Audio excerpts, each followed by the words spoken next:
pertama yang ingin kami sampaikan, kami atas nama Menteri ATR BPN, otoritas dan pimpinan tertinggi di dalam Kementerian ATR BPN, menyampaikan apresiasi dan rasa terima kasih sekali kepada publik, kepada netizen, kepada masyarakat umum yang telah memanfaatkan aplikasi Bumi untuk melakukan cross-check dan memfungsikan Bumi untuk mengecek tentang sistem informasi pertanahan. Kami melakukan apresiasi dan kami melakukan terima kasih. Ini menandakan bahwa aplikasi Bumi yang kami siapkan, yang kami adakan, memang benar-benar mempunyai tingkat kemanfaatan yang tinggi dan bisa diakses semua pihak serta transparan, tidak ada yang ditutupi, dan itu juga menjadi bagian dari salah satu kontrol sosial masyarakat sehingga tidak ada yang bisa keluar dan ada informasi yang ditutupi dari aplikasi Bumi itu tentang keberadaan sertifikat maupun informasi pertanahan lainnya melalui aplikasi tersebut. Poin kedua yang ingin kami sampaikan, kami mengakui atau kami membenarkan ada sertifikat yang berseliweran di kawasan pagar laut sebagaimana yang muncul di banyak sosmed tersebut.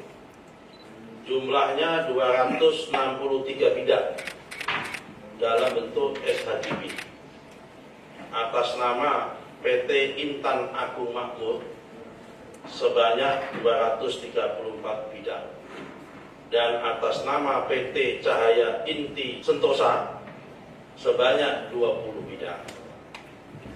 Kemudian atas nama perseorangan sebanyak 9 bidang. Kemudian ada juga SHM, surat hak milik, atas 17 bidang.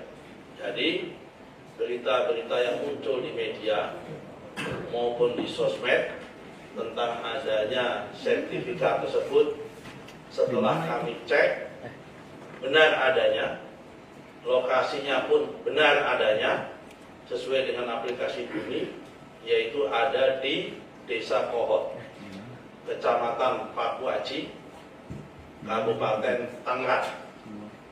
Jumlahnya tadi sudah saya sampaikan 263 bidang dalam bentuk SHGB, 234 bidang atas nama PT Intan Agung Makmur, 20 bidang atas nama PT Cahaya Inti Sentosa. Kalau saudara-saudara ingin tanya dari mana, siapa pemilik PT tersebut, silakan cek ke AHU, Administrasi Hukum Umum, untuk ngecek di dalam aktenya. Kemudian yang perorangan sebanyak 9 bidang.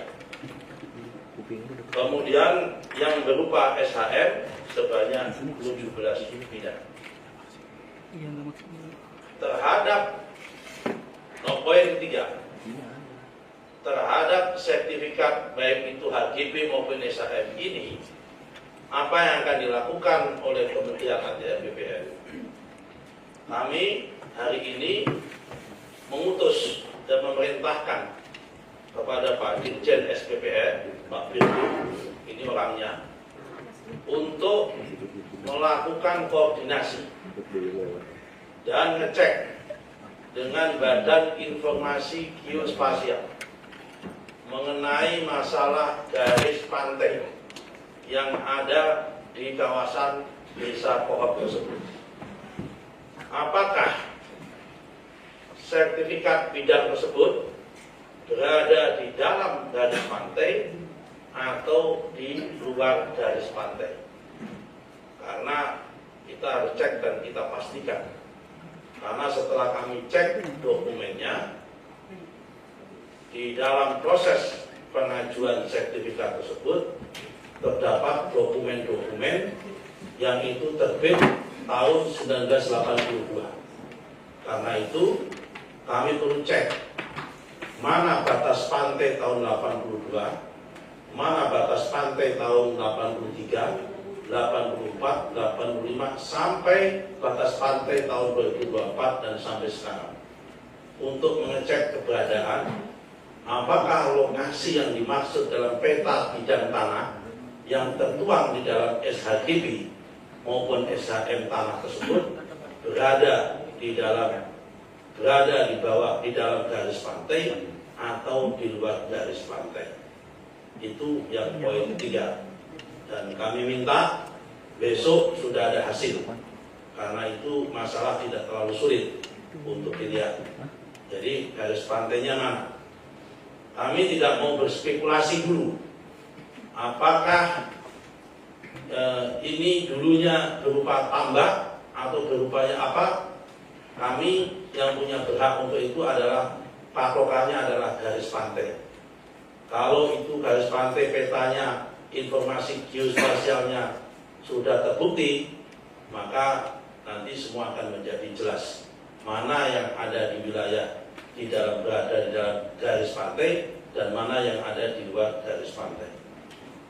Poin ketiga, poin keempat, manakala nanti hasil koordinasi dengan BIK terdapat SHGB maupun SHM yang terbukti memang benar-benar berada di luar garis pantai, artinya ya memang itu harusnya Panmanu, bukan APL, memang wilayah laut, kemudian di SHGB-kan, disertifikatkan, maka kami tentu akan evaluasi dan tentu akan kami tinjau ulang.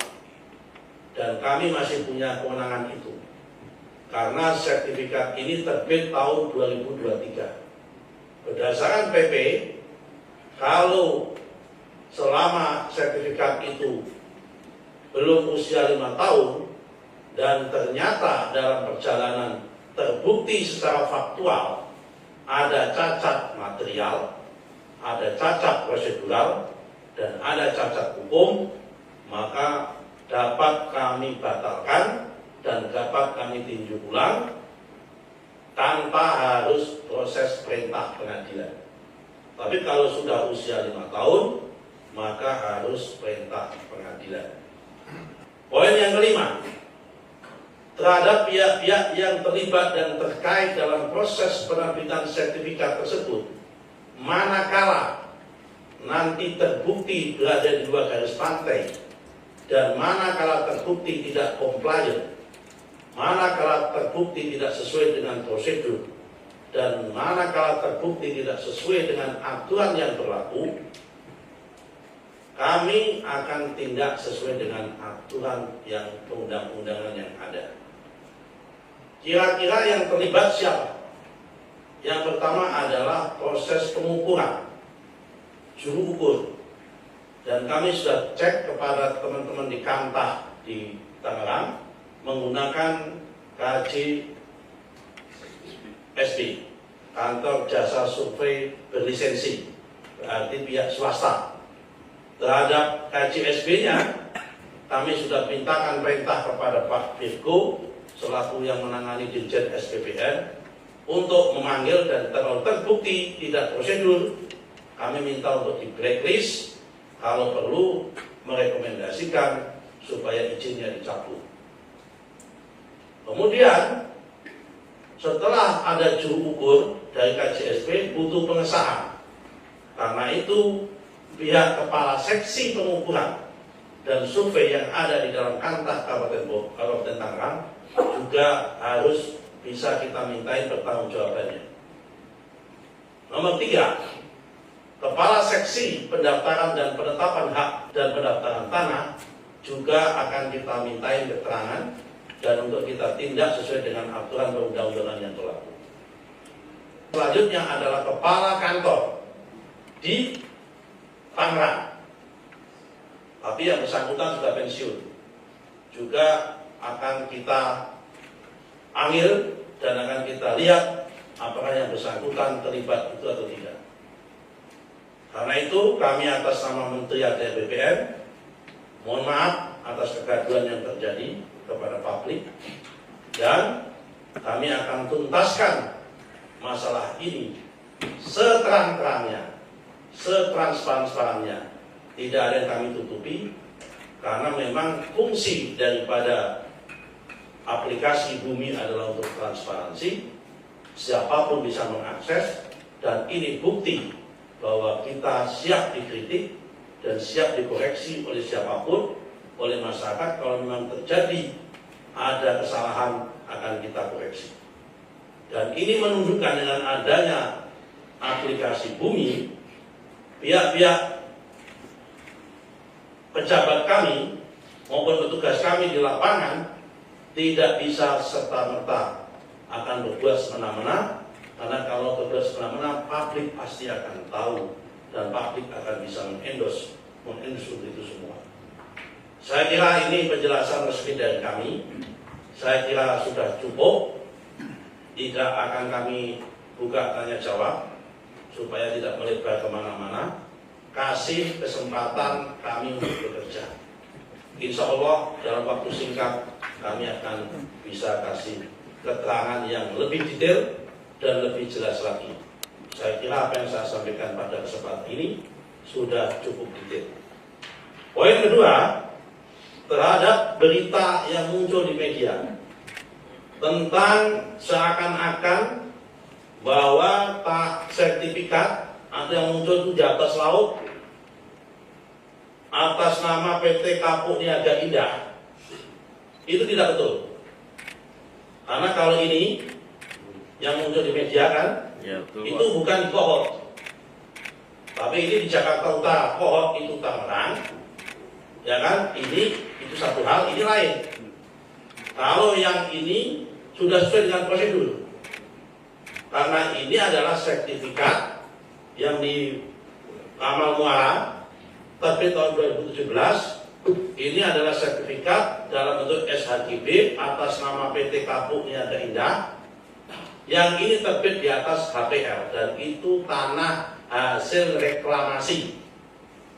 Karena tanah hasil reklamasi, HPL-nya atas nama Pemda DKI, SHGB-nya atas nama mereka yang melakukan reklamasi. Jadi kalau ini prosedur, kami sampaikan apa adanya. Tapi kalau terhadap yang tadi, poin pertama tadi, sudah kami jelaskan secara lengkap dan secara detail. Saya kira penjelasan kami cukup supaya tidak simpang siur, supaya jelas, ya kan? Nanti kami akan lakukan tindakan-tindakan dan akan kita lakukan pengecekan-pengecekan sesuai dengan peraturan perundang-undangan yang berlaku. Demikian, Assalamualaikum warahmatullahi wabarakatuh. Download Tribun X sekarang, menghadirkan lokal menjadi Indonesia.